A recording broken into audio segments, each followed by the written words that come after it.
자녀들이 복받아 살기를 원하시지요? 자녀들이 건강하고 의에 있게 살기를 원하시지요?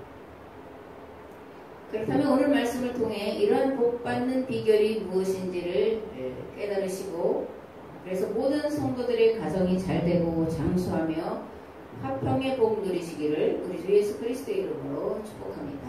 아멘. 출애굽기 20장 12절 말씀 봉독하겠습니다. 네 부모를 공경하라. 그리하면 네 하나님 여호와가 네게 준 땅에서 네 생명이 길리라. 신명기 5장 16절 말씀입니다. 너는 네 하나님 여호와께서 명령한 대로 네 부모를 공경하라. 그리하면 네 하나님 여호와가 네게 준 땅에서 네 생명이 길고 복을 누리리라. 아멘. 지난주에 우리나라의 효 문화에 대해서 짧게 말씀을 드렸는데 다시 한번 말씀을 드리겠습니다. 중국의 고전의 산해경이라는 책이 있습니다.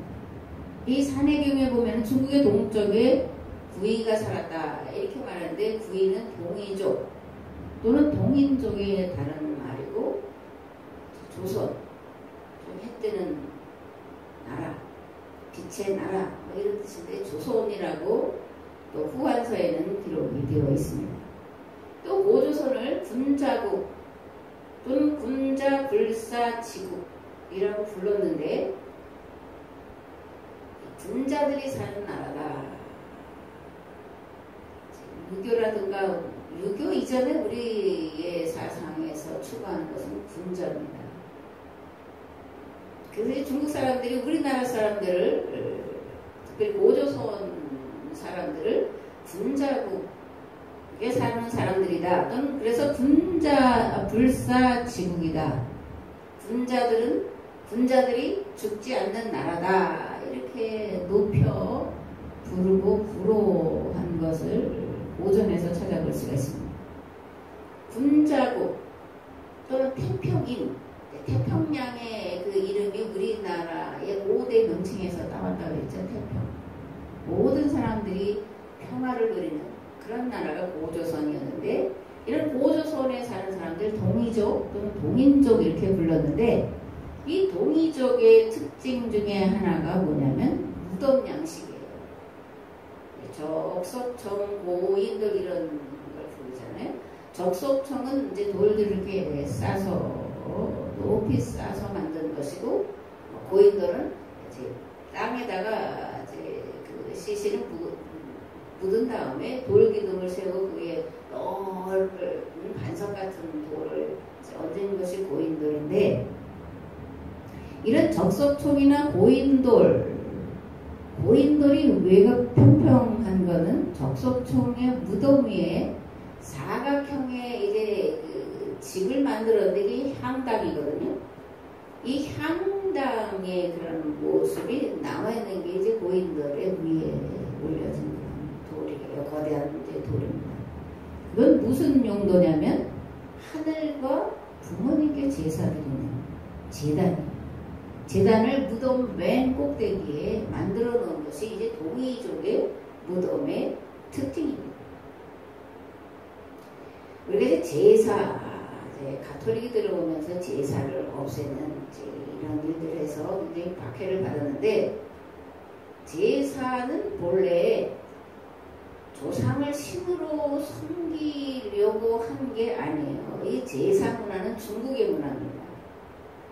그들은 하나님이 없기 때문에 조상들을 그렇게 신으로 숭배하는 그런 제사 문화가 중국의 문화였는데, 본래 우리의 제사 문화는 자식들이 부모님이 살아계실 때에 말씀하셨던 유훈을 따라서 살 것을 다짐하고 그날에 모여서 형제간의 우애를 다시 한번 확인하는 게 제사예요. 그 제사에 뭐 음식을 많이 차리고 그 제사 복장을 차려입고 복하고 애통하는 게 본래 제사가 아니라는 걸 알아야 돼요. 그리고 조상을 신으로 섬기는 것도 아니라는 거예요. 이거는 중국의 문화지, 우리의 전통 문화과 부모님을 하나님처럼 섬기라고 하는 그런 문화와는 다른 겁니다.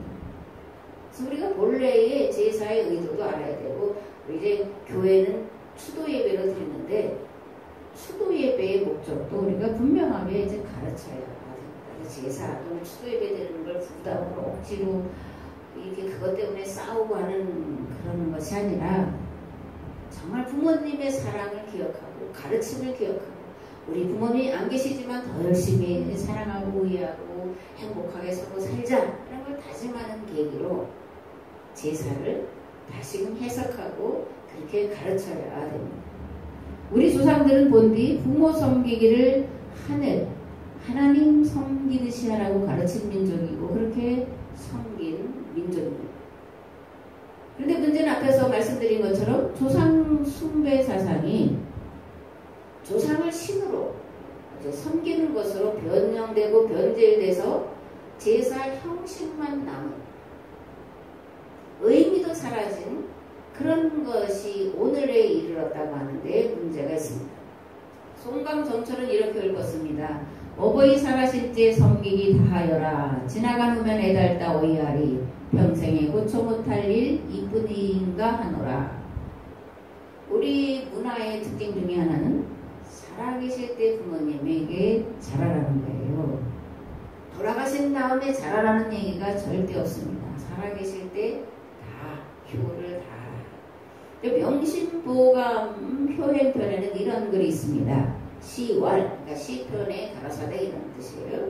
시편에 이르기를, 시경에 이르기를 아버지 날 낳으시고 어머니 날 기르시니 슬프고 슬프도다.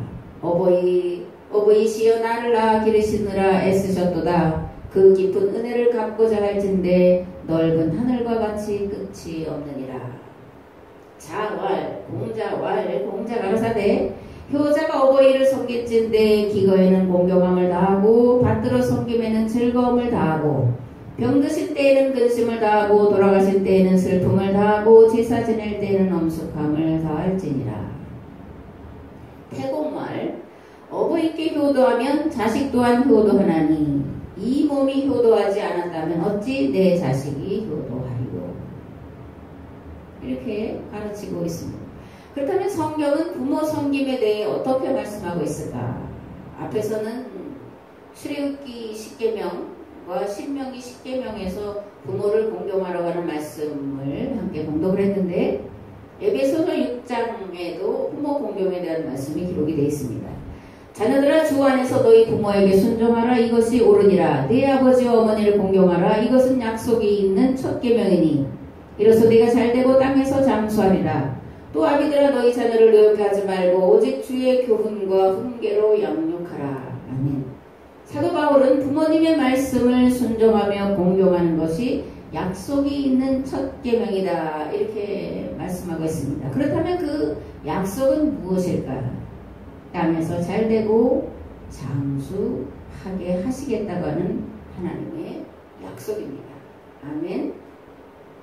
신명기 6장 1절에서 9절 말씀을 봉독을 하겠습니다. 이는 곧 너희 하나님 여호와께서 너희에게 가르치라고 명하신 명령과 규례와 법도라.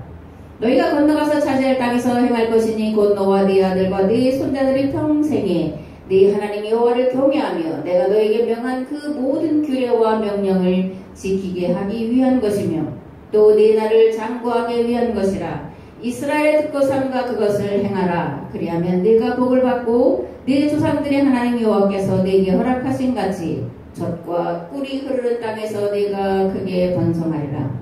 이스라엘아 들으라. 우리 하나님 여호와는 오직 유일한 여호와시니 너는 마음을 다하고 뜻을 다하고 힘을 다하여 네 하나님 여호와를 사랑하라.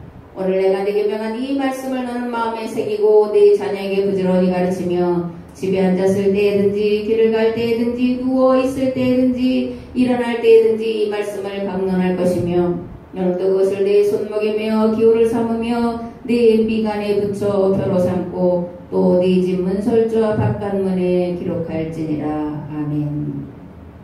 모세는 이스라엘 백성들에게 가나안 땅에 들어가서 장구하고 복을 받고 크게 번성하려면 십계명과 명령과 규례와 법들을 잘 지켜 행해야 한다고 말씀하고 있습니다.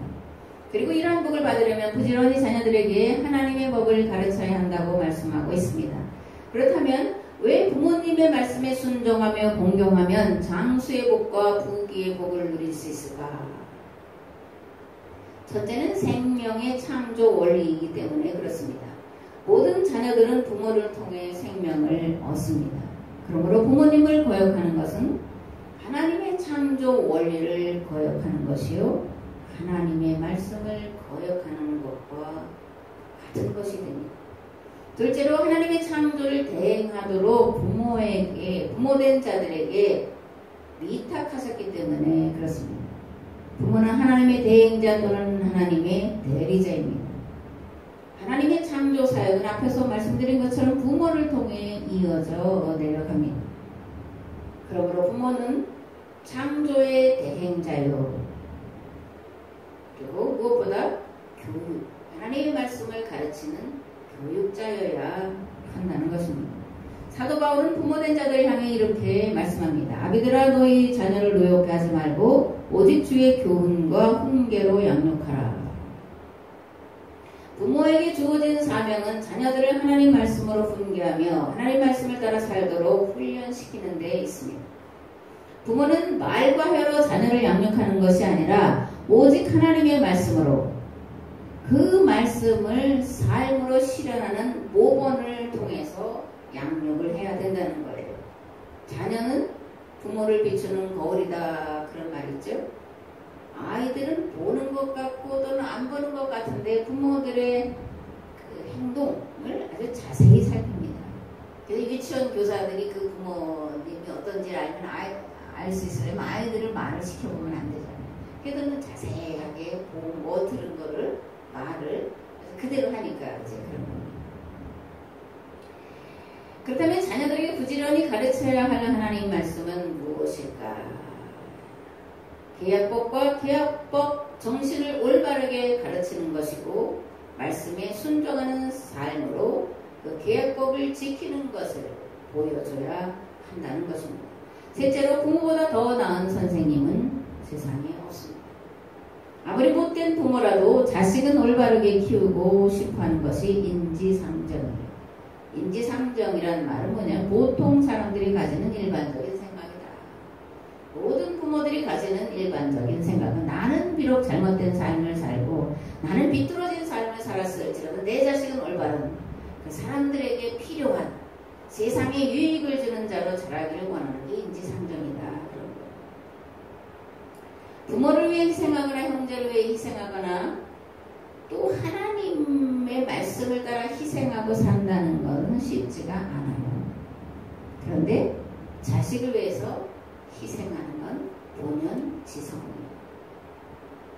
인간에게 기본적으로 주어진 성품이라는 거예요. 이 본연지성을 다른 말로 하면 하나님의 모양과 하나님의 형상을 따라서 우리를 지으셨다는 말과 같습니다. 그 하나님의 모양과 하나님의 형상 중에 들어가 있는 가장 큰 특징, 본연지성은 측은지심이에요. 자식을 향한 애달는 마음, 그게 측은지심입니다. 이런 측은지심은 지극한 사랑이에요. 그리고 이 지극한 사랑은 자발적인 희생으로 이끌어가고 있는 것을 볼 수 있습니다. 넷째, 부모의 가르침과 기도가 자녀들을 올바른 신앙의 길로 이끌기 때문에 그렇습니다. 특히 어머니의 기도와 가르침은 자녀들이 삶의 방향을 결정하는데 지대한, 아주 결정적인 영향을 끼치는 것을 우리 누구든지 다 잘 알고 있습니다. 신앙 위인들을 세운 이들을 성경에서 보는데 이들은 기도와 희생으로 삶을 보인 어머니를 가진 자들이었던 것을 우리가 알 수 있습니다. 명심보감 회행편에 아버지가 날 낳으시고 어머니가 날 기르셨다 이렇게 나오는데 이게 과학적으로 맞는 거예요. 동서양을 막론하고 자녀를 키우는 것은 어머니들의 몫입니다. 아버지 역할도 있지만 그러나 핵심적인 건 특별히 가정의 그 시대의 문화와 전통과 사상 가치관을 심어주는 건 어머니들의 몫이에요. 그 사도 바울은 디모데의 믿음이 외할머니 유니게와 어머니 로이스에게서부터 시작돼서 너에게 이른 거다 이렇게 말씀을 하고 있습니다. 구약에서 살펴볼 수 있는 두 어머니의 상이 있습니다. 사라와 하갈이에요. 아브라함은 85세에 하갈을 통해 아들을 낳았는데 이스마엘이죠. 하갈은 애국 여인입니다. 아브라함은 이후 100세에 사라를 통해 이삭을 낳습니다. 근데 성경은 이삭을 아브라함의 독자다 이렇게 불러요. 독자가 아닌데 아브라함의 독자 이삭이라고 부릅니다. 왜 그렇게 부를까요? 이스마엘이 그 첩의 자식, 후실의 자식이라 그럴까요? 성경도 적자와 소자를 차별할까요? 차별한다는 말일까요? 그게 아닙니다. 성경은 적자네 서자네 그런 차별을 전혀 하지 않습니다. 아브라함의 씨예요. 맏아들이 이스마엘인 건 맞습니다. 그러나 성경은 육체를 따라 난 자다 이렇게 평가하면서 아브라함의 후손을 독자 이삭이다 이렇게 말합니다. 갈라디아서 4장 21절에서 31절 말씀을 보겠습니다. 내게 말하라. 율법 아래에 있고 자는 자들아, 율법을 듣지 못하였느냐? 기록된 바 아브라함에게 두 아들이 있으니 하나는 여종에게서 하나는 자유 있는 여자에게서 낳다 하였으며, 여종에게서는 육체를 따라 낳고 자유 있는 여자에게서는 약속으로 말미암았느니라. 이것은 비유니 이 여자들은 두 언약이라. 하나는 신의 산으로부터 종을 낳은 자니 곧 하갈이라.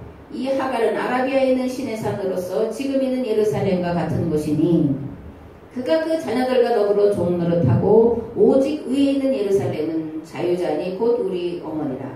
기록된 바 잉태하지 못한 자여 즐거워하라. 산고를 고르는 자여 소리질러 외쳐라. 이는 홀로 사는 자의 자녀가 남편 있는 자의 자녀보다 많음이라 하였으니 형제들아 너희는 이삭과 같이 약속의 자녀라. 그러나 그때 육체를 따라 난 자가 성령을 따라 난 자를 박해한 것 같이 이제도 그러하도다. 그러나 성경이 무엇을 말하느냐? 여종과 그 아들을 내쫓으라. 여종의 아들이 자유 있는 여자의 아들과 더불어 유업을 얻지 못하리라 하였느니라. 그런데 형제들아 우리는 여종의 자녀가 아니요 자유 있는 여자의 자녀니라. 아멘. 사도 바울은 두 언약의 아들이 있다 이렇게 말하면서 이삭은 시내산 계약 바탕 위에 서 있는 자요. 다시 말하면 복음의 바탕 위에 서 있는 자요. 이스마엘은 시온산 계약 위에 유대교 율법 위에 서 있는 자라고 말하고 있습니다. 시내산 계약법을 따라 사는 자는 자유 있는 여자의 후손, 즉 믿음으로 아브라함의 자녀된 자요. 시온산 계약을 따라 사는 자는 여종의 자녀요. 하나님의 약속에서 떨어진 자라고 말하고 있는 것입니다. 물론 이것은 비유죠. 시내산 계약법 공동체인 이스라엘이 계약법을 어기고 따라간 길이 시온산 언약, 즉 다윗 언약이라는 것입니다. 그리고 유대교 율법 조항을 지키는 데 있다고 말하는 것입니다. 우리가 여기서 분명히 알아야 될 한 가지가 있는데 시내산 계약법은 하나님께서 출애굽 공동체와 맺은 계약이라는 것이고 시온산 계약 또는 다윗 언약 이것은 다윗 개인과 맺은 거라는 것을 우리가 알아야 됩니다. 또 시내산 계약법은 고아와 과부와 나그네 즉 가장 가난하고 소외되고 스스로를 보호하기 어려운 이들을 자유케 하고 배부르게 하고 안전하게 하라는 계약 공동체를 통한 삶의 안전망이요. 시온산 계약은 다윗 왕가의 세습을 위한 언약으로 희년 시련을 위해 상부상조하는 공동체가 아니라 부한자들과 권력자들의 권력과 부의 횡포를 정당화시키는 면죄부 역할을 했다는 것입니다. 성전신학, 제사신학, 왕정신학은 시내산 계약법을 따라간 복된 길이 아니라 다윗의 언약을 따라 저주받고 멸망받는 길을 따라간 것이라고 바울은 말을 하고 있습니다. 하나님과 맺은 시내산 계약법을 버리고 시온산 언약을 따라 살던 이스라엘은 바벨론에 망하게 됩니다. 예수님 당시 유대교 율법 조항을 따라 신앙생활하던 이스라엘이 또다시 로마 제국에 멸망당하고 마침내 옛 계약 공동체 구약이라는 이름으로 남게 된 것이 역사의 교훈입니다. 옛 계약이 파기되고 예수님의 십자가의 죽으심과 부활로 새 계약 공동체인 교회가 세상에 출현했습니다.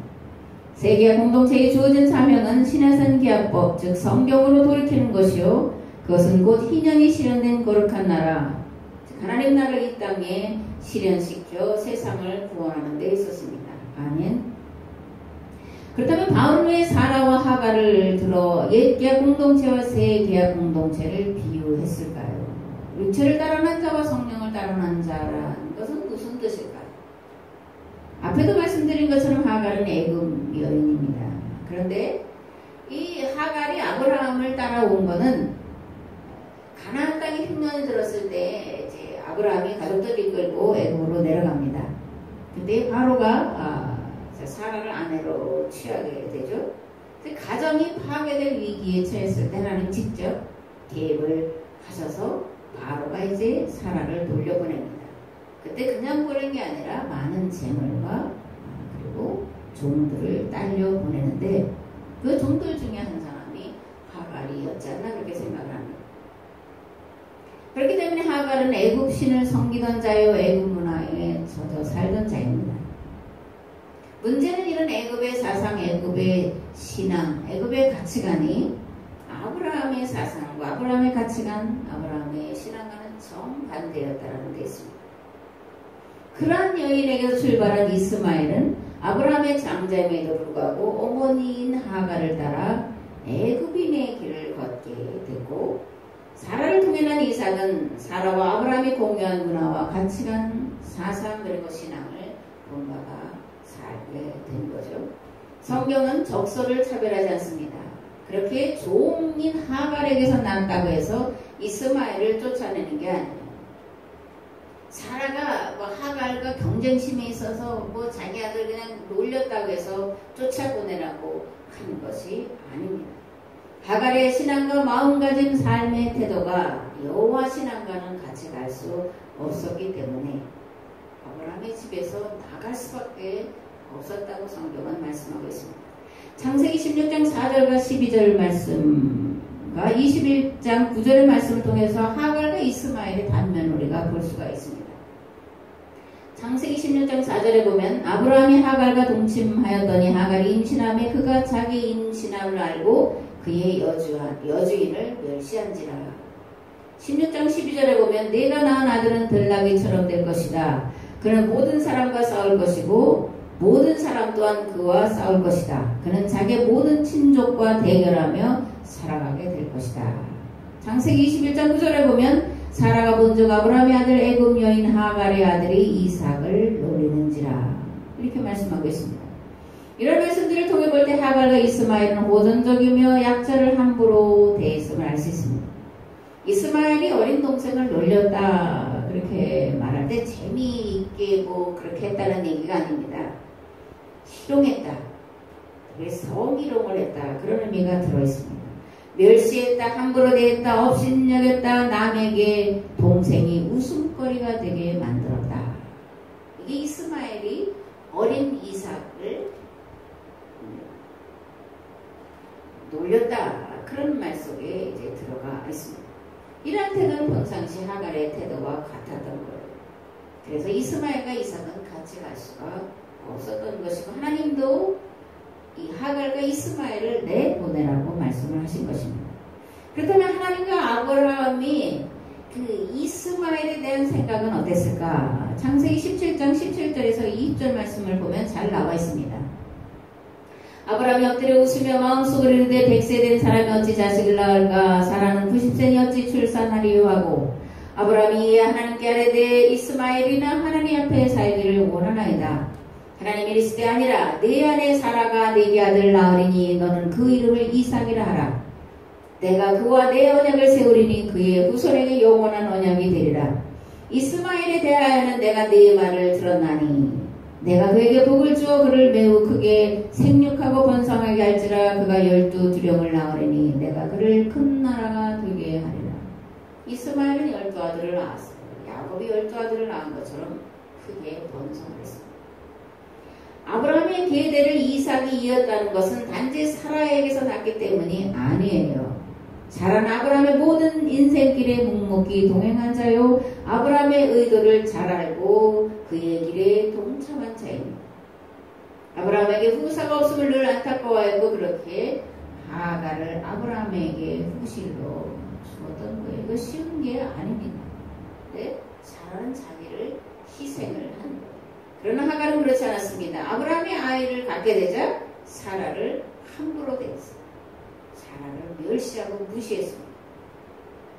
10년 동안 아브라함의 집에 들어와 살았지만 전혀 아브라함의 생각과 신앙과 삶의 태도를 따르지 않고 있는 모습을 보입니다. 아브라함의 집에 분란을 일으켰고 시기와 질투를 뿌렸습니다. 그래서 쫓겨나는 거예요. 쫓겨난 다음에야 하갈이 이제 하나님께 기도하는 모습을 우리가 성경에서 볼 수 있습니다.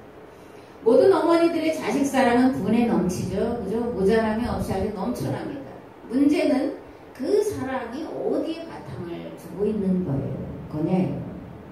이는 마치 이단과 사이비가 나름 신앙에 열심히 있고 나름 온갖 충성을 다하지만 하나님의 뜻과 하나님의 법과는 영영 멀어지는 것과 같은 이치입니다. 두려운 것은 정통신앙을 가졌고 열심히 있다고 자부심을 갖는 교회들도 마찬가지라는 데 있습니다. 사도 바울이 말한 것처럼 얽매이게 하는 유대교 율법이 아니라 자유케 하는 신의 산 율법을 따라 이 땅의 희년, 즉 모두가 행복하고 자유하고 책임있는 존재로 살아가는 하나님 나라를 이루어가는 신앙이어야 하나님 나라를 유업으로 받을 수 있는 것이요 이방인들도 믿음으로 아브라함의 자녀가 될 수 있는 것입니다. 에베소서 6장에 이렇게 말씀되어 있습니다. 자녀들아 주 안에서 너희 부모에게 순종하라. 이것이 옳다. 네 아버지 어머니를 공경하라. 또 아비들아 너희 자녀를 노엽게 하지 말고 오직 주의 교훈과 훈계로 양육하라. 이거를 얼핏 보면 자녀들에게 부모의 말씀을 순종하라고 하는 일방적인 말씀으로 들리지만 사실은 부모들에게 하는 말씀이에요. 자녀들은 부모의 가르침을 따라서 자라기 때문에 부모들이 자녀들을 말씀으로 잘 가르칠 뿐만이 아니라 그 가르친 말씀대로 삶으로 사는 본을 보여야 된다고 하는 이 부모들에 대한 무서운 교훈의 말씀인 것을 볼 수 있습니다. 더더욱이 신명기 6장의 말씀은 부모들의 사명이 자녀들을 부지런히 신해산 계약법 정신을 이어가도록 가르쳐 지키게 하는 데 있다라고 말씀을 하고 있는 겁니다. 그런데 오늘 우리가 자녀들에게 하는 신앙교육은 무엇이며 무엇을 바탕으로 하고 있습니까? 시편 1편은 부지런히 외우고 노랫말로 노래는 부르는데 정작 율법은 가르치지 않습니다. 왜 그럴까? 이는 아브라함과 이삭과 야곱의 삶을 성문화한 신해산 율법 정신이 무엇인지 모르기 때문에 무지의 산물이 빚어낸 비극입니다. 오늘 서구 기독교의 몰락을 가져온 비극 또한 마찬가지입니다. 신해산 율법의 재해석이 신명기 율법이라는 것과 예수님이 가르치신 말씀, 즉 복음은 신해산 율법 정신을 실현하라는 거예요. 신해산 율법 정신을 따라서 살라는 거예요. 신해산 율법 정신이 실현된 나라가 하나님 나라인데 그 하나님 나라를 실현하라고 말씀하신 것이 예수 그리스도의 복음인데 복음을 단지 십자가의 대속으로만 제한시키는 이 죄가 오늘 서구 기독교의 비극을 불러온 것이고 오늘 대한민국의 교회들의 비극을 불러온 근본 원인이라는 겁니다. 교회는 왜 존재해야 됩니까? 나는 왜 존재해야 되고 내 존재의 목적은 무엇입니까? 자녀들의 신앙교육의 목적과 목표는 무엇입니까? 이 땅에 하나님의 통치를 이루게 하는 데 그 목적이 있습니다. 하나님의 통치는 하나님의 법으로 되는 거예요. 하나님의 법을 축약해 놓은 것이 십계명입니다. 십계명과 율례와 규례와 법도입니다. 그것을 따라서 살도록끔 자녀들을 가르쳐야 돼요. 그래서 이 땅에 하나님 나라를 이루는데 우리의 존재의 목적과 존재의 이유가 있고 자녀들 교육에 이유와 목적이 있다는 것을 우리가 분명히 알아야 됩니다. 십계명에 담긴 하나님의 뜻이 무엇이며 어떻게 그 뜻을 이 땅에 실현할 수 있을는지를 몸소 사람이 되셔서 삶과 가르침으로 본을 보이신 예수님의 십자가의 도를 따라 살도록 자녀들을 부지런히 가르치며 묵묵히 십자가의 길을 따르는 것입니다. 땅이 혼돈하고 공허하며 흑암이 깊음 위에 있음을 실감하며 살아가는 오늘의 삶입니다. 세계 공동체인 교회와 성도들은 왜 세상이 무질서와 무법천지가 되었는지 깊이 고민해 봐야 할 때입니다. 그리고 더 늦기 전에 하나님의 법, 즉 신해산 계약법 정신으로 돌이켜야 합니다. 신해산 계약법은 무질서와 무법의 세계에 질서와 법을 선포한 것입니다. 자유가 없고 쉼이 없는 세상에 자유와 쉼을 선포한 것입니다. 가난과 억압과 착취의 대물림을 끊어내고 모두가 골고루 잘 사는 세상, 억압과 착취가 없는 세상, 차별이 없는 세상을 만들 법을 선포한 것입니다. 아멘. 십자가의 길이 무엇입니까? 십자가의 정신이 무엇입니까? 모든 억압을 끊는 것입니다. 모든 만물에게 자유를 선언하는 것입니다. 그 방법이 무엇입니까? 예수님께서 친히 에게아 공동체 이스라엘의 죄악을 짊어지시고 흉악범과 같은 대접을 당하면서 대신 죽어주신 것처럼 세계와 공동체인 교회가 서로의 죄를 용서하며 그리스도의 몸인 교회에 붙어있는 각각의 지체로서 서로를 돕고 세우는 삶에 있습니다. 아멘. 자녀들의 신앙교육에 전 인류의 미래가 달려있습니다. 전 인류를 구원할 길과 방법인 하나님께로 가는 길과 십자가의 길을 삶으로 살아내도록 가르치는 부모의 교육에 있습니다.